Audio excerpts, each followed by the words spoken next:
केंद्र सरकार ने दूसरे राज्यों में फंसे लोगों को लाने की इजाजत दी है। नई गाइडलाइंस में बसों के जरिए लोगों को लाने के लिए छूट है, लेकिन इन्हीं बसों को लेकर बिहार में सियासत हो रही है।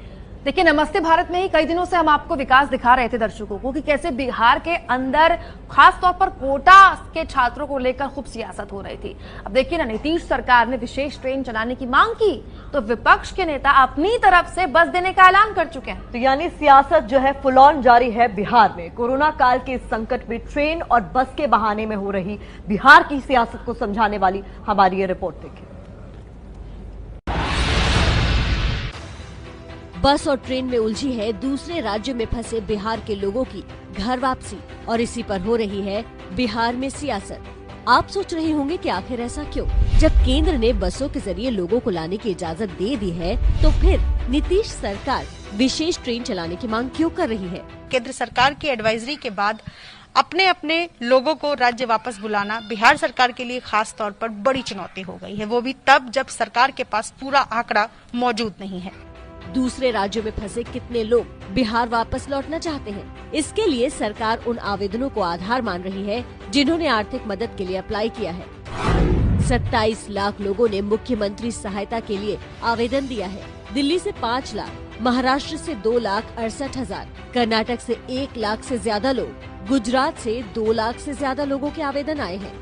अगर 27 लाख लोग ही वापस लौटना चाहते हैं तो बसों से घर वापसी में क्या परेशानी है? खुद राज्य के उप मुख्यमंत्री से सुनिए। इतनी बड़ी संख्या में लोग चेन्नई में, बेंगलोर में, मुंबई में रुके हुए हैं, उनको बसों से लाना संभव नहीं है। एक एक बस को 6 दिन 7 दिन लग जाएगा आने और जाने में। और इसलिए मैं भारत सरकार से अपील करना चाहूंगा कि विशेष ट्रेनों की व्यवस्था की जाए, क्योंकि बिना स्पेशल ट्रेन से की व्यवस्था किए हुए केवल बसों से लाना संभव नहीं होगा, इसमें महीनों लग जाएगा। सरकार ने बसों का रोना रोया तो तेजस्वी यादव ने सियासी दांव चलने में देर नहीं की। ट्वीट कर कहा, हम सरकार को 2000 बसें देने को तैयार हैं। सरकार नोडल और प्रशासनिक अधिकारियों की निगरानी में इन बसों का प्रयोग कर सकती है। बसें पटना में कब भेजनी है बताया जाए। बस पर हो रही सियासत में बीजेपी ने तेजस्वी पर तुरंत पलटवार किया। कह रहे हैं कि 2000 बस दे देंगे प्रवासियों को लाने के लिए। बहुत पैसा है राष्ट्रीय जनता दल के पास, मुझे तो बहुत मालूम है ना, और दुनिया को भी मालूम है। अपने इस पैसे का जो आपके पास धन है उसका कितना इस्तेमाल आपने किया पिछले 1 महीना में, वो भी जनता हिसाब खोज रही है। बिहार में साल चुनावी है, लिहाजा बस के बहाने सरकार को सियासी तौर पर बेबस करने में पप्पू यादव भी पीछे नहीं रहे। बिहार सरकार के पास धन नहीं है। मैं तन मन धन से हर बिहारी को वापस लाने को प्रतिबद्ध हूँ। कोटा से छात्रों को लाने हेतु वहाँ 30 बस लगवा दिया है। राजस्थान के मुख्यमंत्री अशोक गहलोत जी से आग्रह है कि वो बस सैनिटाइज कर छात्रों की सुरक्षित यात्रा का इंतजाम सुनिश्चित कराएं। संकट और सियासत के बीच नीतीश सरकार के श्रम मंत्री लॉकडाउन में मिली छूट में एक उम्मीद देख रहे हैं। तो ऐसा नहीं है कि जो बाहर हैं सभी आपस आना ही चाहते हैं, क्योंकि बहुत सारे जगह पर सेक्टर में वर्क शुरू हो चुके हैं, लोग अपने काम में लग चुके हैं। जो लोग आना चाहेंगे उसको क्रमबद्ध नीति बनाई जाएगी, उस पर विचार कर करके।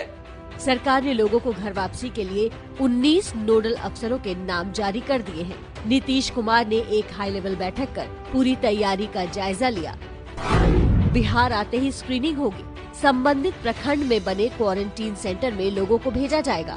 जरूरत होने पर 21 दिनों तक क्वारंटीन रहना होगा। सीमावर्ती इलाके में भी क्वारंटीन सेंटर बनाए गए हैं।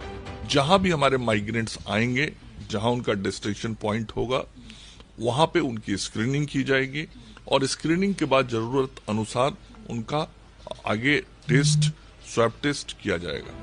नीतीश सरकार की मांग को पंजाब सरकार के प्रधानमंत्री को लिखी उस चिट्ठी से समर्थन मिला है जिसमें उन्होंने यूपी, बिहार और झारखंड के 10 लाख मजदूरों को भेजने के लिए ट्रेन चलाने की मांग की है।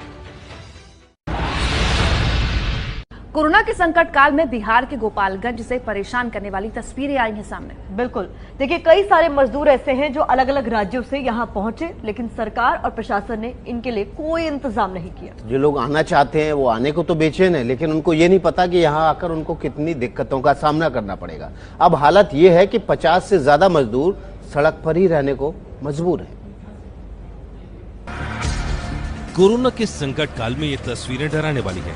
एक दूसरे से लिपटकर सड़क पर बेसुध होकर सो रहे ये प्रवासी मजदूर हैं। वो मजदूर जो देश के अलग अलग राज्यों से आए हैं। गोपालगंज के पास बिहार यूपी की सीमा पर इन तस्वीरों में देखिए सामाजिक दूरी का कोई ख्याल नहीं रखा गया। पर इसमें सिर्फ मजदूरों की गलती नहीं है, सरकार और प्रशासन की तरफ से भी इंतजाम ठीक नहीं है। इसलिए ये मजदूर सड़क पर ही रहने को मजबूर है।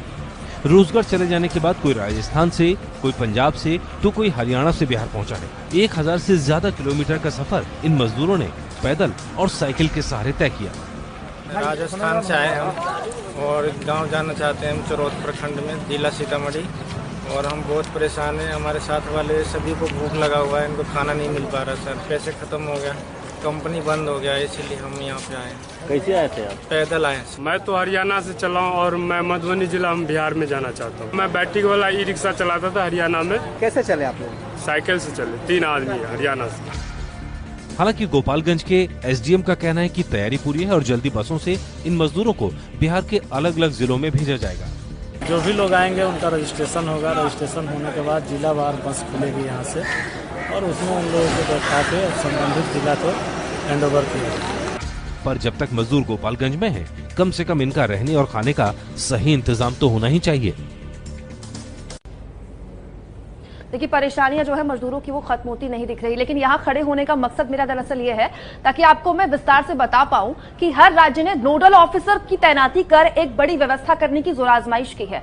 लॉकडाउन में फंसे लोगों के लिए राहत इसीलिए क्योंकि उत्तर प्रदेश ने नोडल अधिकारी नियुक्त कर दिया है। ये फैसला यूपी ने ले लिया है अपने राज्य के लोगों के लिए। बिहार ने भी नोडल अधिकारी नियुक्त कर दिया है। जम्मू कश्मीर ने नोडल अधिकारी नियुक्त करने की तैयारी शुरू कर दी है, अभी नियुक्ति नहीं हुई है। तो ये 3 राज्यों का हाल तो मैंने आपको बता दिया। खासतौर पर यूपी और बिहार के लिए बहुत ही ज्यादा जरूरी था क्योंकि देखिए आबादी के लिहाज से भी ये राज्य बहुत बड़े हैं और घनत्व के लिहाज से भी बहुत बड़े हैं। और देखिए सबसे ज्यादा प्रवासी हैं भी बिहार से, 27 लाख तक का आंकड़ा है। सरकार के लिए चुनौती ऐसे में ही बड़ी हो जाती है कि इनके लिए कोई खास व्यवस्था इंतजाम किए जाए।